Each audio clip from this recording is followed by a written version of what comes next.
Hello everybody, this is Rei-Lin, bringing you something a little bit different today. While my channel is going to focus mainly on Armored Warfare, I'm not going to overlook other games and other genres that I'm definitely interested in, and one of those genres is the RPG, or more specifically, Blade and Soul, which is what you're seeing right now in the trailer for most of the action parts that I wanted to show you.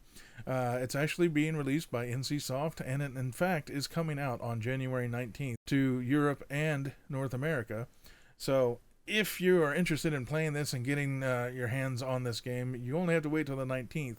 You can buy a Founders Pack, and there are 3 levels of Founders Pack, ranging from something that's $30 all the way up to $130 based on the items that you want to get once the game goes live.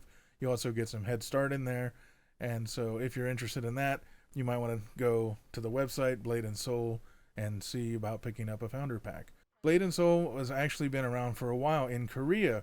It's been out for over 4.5 years, so it obviously has taken a little bit of time to get to the West, mainly because they couldn't find anyone that really wanted to bring it out. NCSoft picked it up a few years ago, but because of their work on Guild Wars 2 and WildStar, it looks like they were definitely delayed in the department of bringing it out in the West. But after Guild Wars 2 has released its Heart of Thorns expansion and they got WildStar out and about, I figure they've just decided now's the time to do it. And you can see kind of what the whole combat system here is actually very unique just to Blade and Soul. It actually relies on a combat system with very few actual buttons required, because the moves will actually change based on whether or not you're in the middle of a combo of certain moves that string together, or you've knocked somebody down, or you're at a certain distance from them, or they've counterattacked you, or you've counterattacked them. It's all very dynamic, and it's constantly changing, and that's where a lot of the skill comes in, is that you need to have some very good reaction times for some of these classes, especially in PvP. There is a PvE content in Blade and Soul, but unfortunately it is kind of like your standard cookie cutter PvE content MMO. You basically go to a quest hub, pick up a bunch of quests, and go turn in XYZ number of rocks, or pick up or kill XYZ number of NPCs, and then return to the quest hub, turn in those quests, and then move on with your life to the next quest hub and repeat. But the combat is so good that really most of the quests go so quickly. You're not killing 15 boars like in World of Warcraft. You're actually generally only killing 1 or 2 things, or picking up 1 or 2 pieces of something out in the world. So each quest really doesn't take that long, and it's just the combat is so fun. You really don't even notice that you just spent like 4 hours questing. At least for me, it's very exciting. A class like this is the Destroyer, who have a lot of grappling moves, and as you can see, I can pick up this boss creature and sit on him and throw him up in the air and just spin all the way to the ground with a giant pile driver. This is just one of the things that makes Blade and Soul so unique. A lot of MMOs don't do this kind of gameplay. They're very much just stand there and hack and slash, move out of the red stuff on the ground, and that's pretty much it. Very few actually take fights to the ground or to the air, which Blade and Soul does all of the time, and in fact is one of the main reasons why the PvP is so good. The PvP in Blade and Soul is number 3 in Korea of all other MMOs and RPGs that are out in Korea, of which there are hundreds. It's still considered to be the pinnacle of PvP games when it comes to MMORPGs. The PvP is one of the main draws of Blade and Soul. It's very well defined, and it plays very much like a fighting game, like say Street Fighter 4 or Mortal Kombat or a King of Fighters type of game. Pretty much any kind of fighting game you can think of where it's one-on-one. It's reflected very well in Blade and Soul. It's not just that you have to worry about just going up and using stealth, or going up to somebody and beating them down on the ground. You can feint and you can fake them into using certain moves that will leave them vulnerable for some of your other moves. The big draw on this is that you have a lot of combos and a lot of moves that once you get somebody onto the ground or into the air, you can do a lot of damage. But they also have counters and counter breakers to all of the moves that you can do. And your goal is to make them think you're going to do one thing, jukes them, do something else. Now their breaker is on cooldown, and then you can unleash a lot of burst damage on them.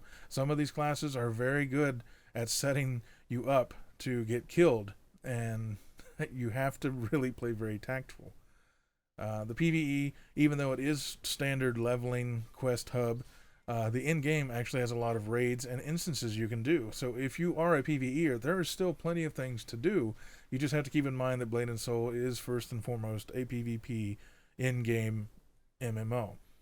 But that aside, you can see just from watching this game just how fun the actual combat is. I have a lot of fun with this class. It's my most favorite class, at least in the early game. As you can see, I just go in there and just balls to the wall, just destroy the living crap out of everything. If I get low on health, I actually have grapples that I can pick up a monster and heal myself by beating them with my axe upside the head. So it's very unique, and all the classes have ways to restore their health. There is no holy trinity in Blade and Soul. So if you're looking for the standard tank, healer, DPS, MMO, this is not the one for you. Every class is kind of self-sufficient. Every class can sort of do similar things. Some are obviously more DPS than tank, but even this class, for example, I could use it as a pseudo tank, pseudo DPS, and pseudo healer, because in this game it's similar to Guild Wars 2. Then if you get yourself into trouble and you die, you actually don't die immediately. You go down onto the ground, you can crawl away from where the action is happening, meditate for 30 seconds, and pop back up onto your feet. In that time, I could take this class. If one of my allies was to drop onto the ground like that, I can actually go over and lift them up and carry them as far away as I need to, and then heal them while carrying them, or set them down inside some cover where they can heal themselves and get back into the action. So it's a very unique class and a very unique class mechanic. And all of the other classes, from the Blade Master to the Assassin, also have many of these mechanics along with it. Overall, I think Blade and Soul is going to be a fantastic MMO, and it's free to play. It does have a cash shop, but the cash shop only has items in it that are mainly customization, like makeup and costumes.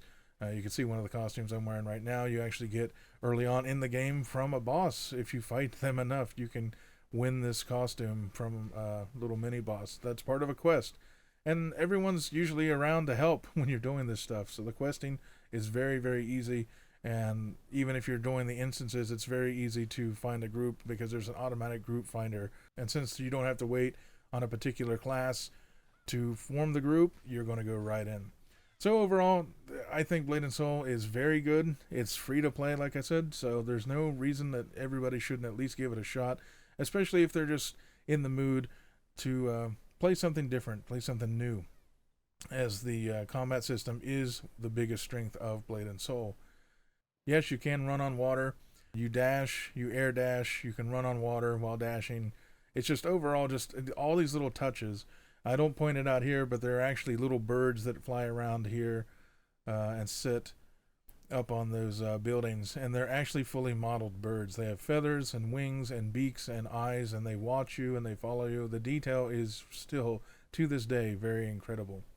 This is one of the parts I had to show you, because the dragon stream here is one of the coolest aspects of Blade and Soul, and getting around. There's so much kung fu B-movie stuff going on here that it's just awesome when you look at it like this. As you can see, the world just still amazing looking graphics. Now, of course, this isn't more of an anime styled MMORPG, and the artist that did all the artwork for this has a thing for hips and thighs, so he's a hip and thigh man. So if that bothers you, you can still make your characters, you know, as old looking or as young looking as you want. There's a lot of options. The character customization in this game is very, very good. It's very complicated, and so you may end up spending hours upon hours just starting your character. And that's kind of all I've got for you here. This is just a little preview to let you guys know that the game is coming out on January 19th for Europe and North America. It is free to play, and it is going to be a very, very good MMORPG. Whether you like PvE or PvP, there's something here for everyone. The PvP obviously is going to be the main draw of the game, because the gameplay is extremely good and extremely well made for it. I hope you enjoyed the video. If you did, please press that like button down below. And if you haven't subscribed to my channel yet, there'll be a pop-up on the bottom of your screen in just a few seconds, and you can click that and get the subscription going. That'll keep you up to date every time I upload a video, whether it's on Armored Warfare or Blade and Soul or any other game that piques my interest and I think should be interesting for all of you. If you want, you can leave a comment down below and let me know how I'm doing, and I'll take your suggestions. I'll try to reply if you have a question.